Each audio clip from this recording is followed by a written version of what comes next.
Today we will start the new chapter of Standard 9, that is Chapter 5, the fundamental unit of life.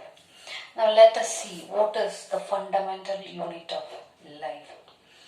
Now Robert Hooke, a scientist, with his primitive microscope, he observed cork.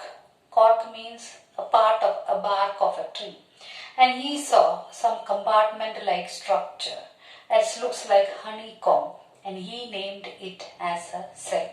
In this chapter, we will discuss about the structure of the cell and the cell organelles and its function. Later, Leeuwenhoek, another scientist, with improved microscope, he observed living cell in water. Later, Robert Brown discovered nucleus inside the cell. There are two different types of organism, that is unicellular organism and multicellular organism. Now what is unicellular organism? Organism which consists of only one cell, which is called unicellular organism. For example, Euglena, Paramecium, amoeba, etc. And multicellular organism which contains many cells, including human being. All the organism comes under this category. It is said that multicellular organism is also came into existence from single cell, because a single cell gets divided into many cells. So the new cells will be formed from the pre-existing cells.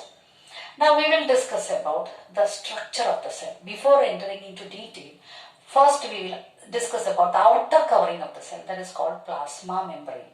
Now this plasma membrane, it is the outer layer of the cell, and the main function of plasma membrane or cell membrane is exit and entrance of the substances.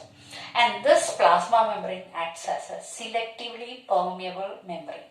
Now what is selectively permeable membrane? Selectively permeable membrane means it allows only selected particles to enter inside the cell. During cellular respiration, that is carbon dioxide, will be sometimes the concentration of carbon dioxide, if it is more inside the cell, it goes out, and oxygen content, if it is less, it comes inside.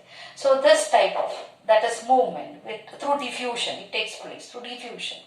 Now sometimes even water also, so surrounded area of the cell, if water content is more, it enters and it goes out also. Now this process, which is called osmosis. Now osmosis, what does mean by osmosis? Now what is osmosis? Osmosis means that is the passage of water from higher concentration to lower concentration when it is separated by a semi-permeable membrane, which is called osmosis. Now, suppose this plant cell or animal cell, if you put in sugar solution or salt solution, what happens? Let us see. Now, if surrounded area of the cell, if water concentration is more, it enters inside the cell, and that is called hypotonic solution. If cell concentration, water concentration is more inside the cell compared to that of outside, that is called hypertonic solution. If the concentration is same inside and outside the cell, which is called isotonic solution. These are three things which happens when it is put in the salt or sugar solution. You can make sure with that one experiment. For example, you take egg. The outer surface of the egg, which consists of calcium carbonate, it is very hard. Calcium carbonate is present. So if you put this egg in a strong vinegar or dilute hydrochloric acid, you can try at home with strong vinegar. You can see the bubbles arising from that. Whole calcium carbonate gets dissolved in that vinegar or dilute hydrochloric acid. After sometimes you can see they become very soft. And you can see only the membrane outside. Calcium carbonate gets dissolved. So this membrane is acting as a selectively permeable membrane. Now this egg, if you put inside the water, after some times you can see it swells. it swells, that is the plasma membrane, that means that egg membrane acting as a selectively permeable membrane, so it allows the water to enter inside. So water, when it enters inside, it swells. And same egg, if you put in a salt solution or sugar solution, it shrinks.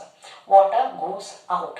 And that process, which is called plasmolysis, that process where size gets shrinks, that is called plasmolysis. Now the same manner you can try with dry grapes also. Now dry grapes, you can see this dry grapes, you are familiar with the dry grapes over here. So this is the dry grapes. And this dry grapes, if you keep in water for a long time, it swells. You can see that the outer layer of the dry grapes acting as a selectively permeable membrane, so that water enters and then it swells. And if you put this in a salt or sugar solution, takes time, it shrinks, that water moves out and the plasmolysis takes place.